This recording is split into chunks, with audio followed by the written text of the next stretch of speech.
The therapist asks how I feel, and I tell her dismembered.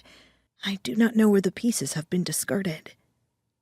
Even if I did, how would I begin to put them back together? All the king's horses and all the king's men. For days in my head, this rhyme.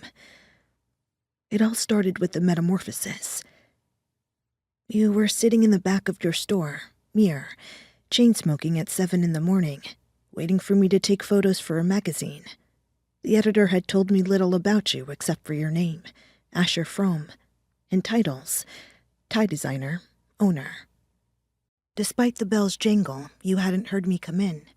You always say you noticed my hair first. You say it billowed and rolled like a cloud down my back, and then you coat my neck with kisses. I stood in front of the bookshelf at the entrance, intrigued by your attempt at cleverness or culture. A large plant leaf obscured half of the top shelves, and books with torn spines were stacked beneath chairs. It was a men's clothing boutique, not a bookstore, and you'd written words for every man on a cut piece of chalkboard that hung from twine on a tack.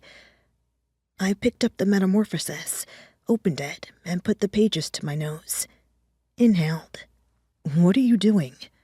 I like to get acquainted with the space before prodding its intimate corners with the lens. I removed the book from my nose, leafed through the pages. I had yet to look at you. It's not the 50s, but a certain amount of modesty and manners still goes a long way.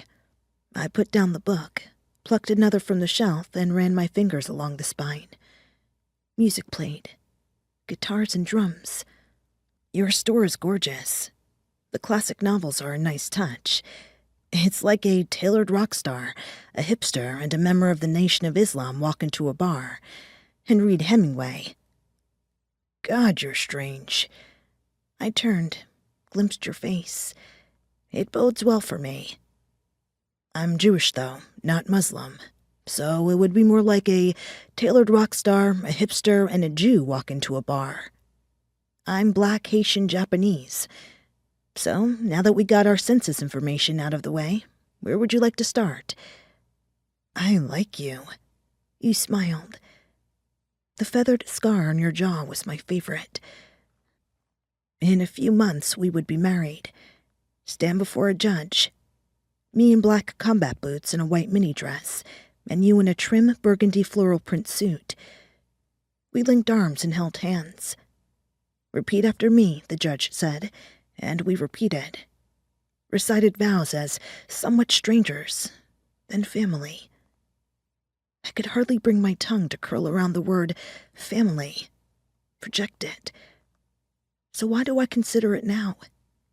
Why do I consider my parents and sisters, our baby, dead before birth, now as the world bears down on black bodies, another man killed, and I am tired.